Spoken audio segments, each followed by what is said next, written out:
Hi, and welcome to the training tip of the month. The training tip of the month ties in with our concept for the month of January of New Year, New You.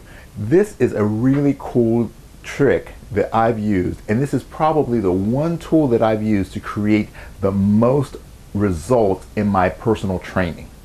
And it's using vision. And the vision that I use is thanks to our good friend right over here, well, you can't see him, Mr. Video Camera.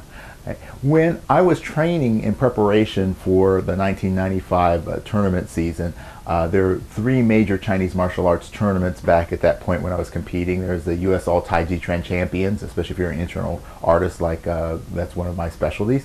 So the U.S. All Taiji Championships, there's the USA WKF Championships, and there's the Koshu Championships. Now I had already decided I wasn't going to compete at the Koshu tournament.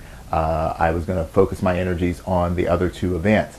And I had just moved from my teacher's home where I was living for a while and moved to the Harrisburg area, and I didn't have the resources to be able to get back and train regularly. So I was kind of on my own for a couple of months prior to the first big tournament of the year that was held during 4th of July weekend, a Taste of China, the U.S. All Taiji Championships. So what I did was I took a video camera and I set it up, and every day I would run through my routines and I would watch myself, and I would watch myself critically, and I would look in terms of what the judges were looking for, and I would make my notes and I would give myself my score, and then I would pick out one or two small things and I'd work them, come back, videotape myself doing the same thing and see if I made the corrections. And I would just keep going back and forth between perform and video, watch, critique, correct, and keep the process going. And by doing this, I was able to get a much clearer picture of what I was actually doing. Right? Because for most of us, it's really, really difficult for us to see how we appear to others. So using a video is a really, really important tool. And I think if you can do this consistently, you will make tremendous strides in your practice. Now, there's also another type of visualization that I've used a lot, and that is the mental visualization. So I actually remember lying in bed the night before the U.S. All Taiji Championships, watching myself mentally go through each routine, seeing myself from the time I walked onto the floor, going through each movement, and seeing the scores go up, and seeing the medals put on my neck, and seeing myself be the champion. And I did it.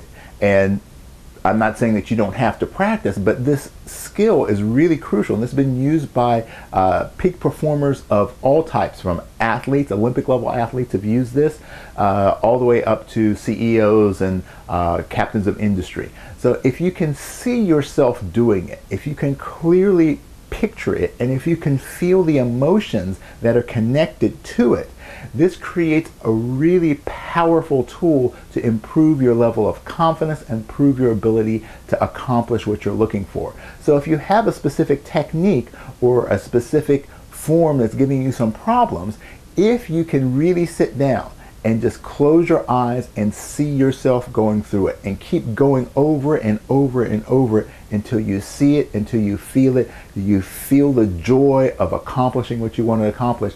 This is a tremendous tool, and it can provide you a great deal of benefit, especially for those of you who tend to overtrain or if you have an injury. So if you can't train for some reason, this is a really great way to reinforce the training that you're getting, the physical training that you would normally get when you're getting coached. So remember, use the video, watch yourself, critique yourself, and look at yourself as if you were teaching yourself. What would you say to you if you saw that kind of movement? And use the mental visualization. Play that video back in your head and see yourself doing it the way you want it to be done. All right, I hope this helps you out, and next month we'll be back with more training tips.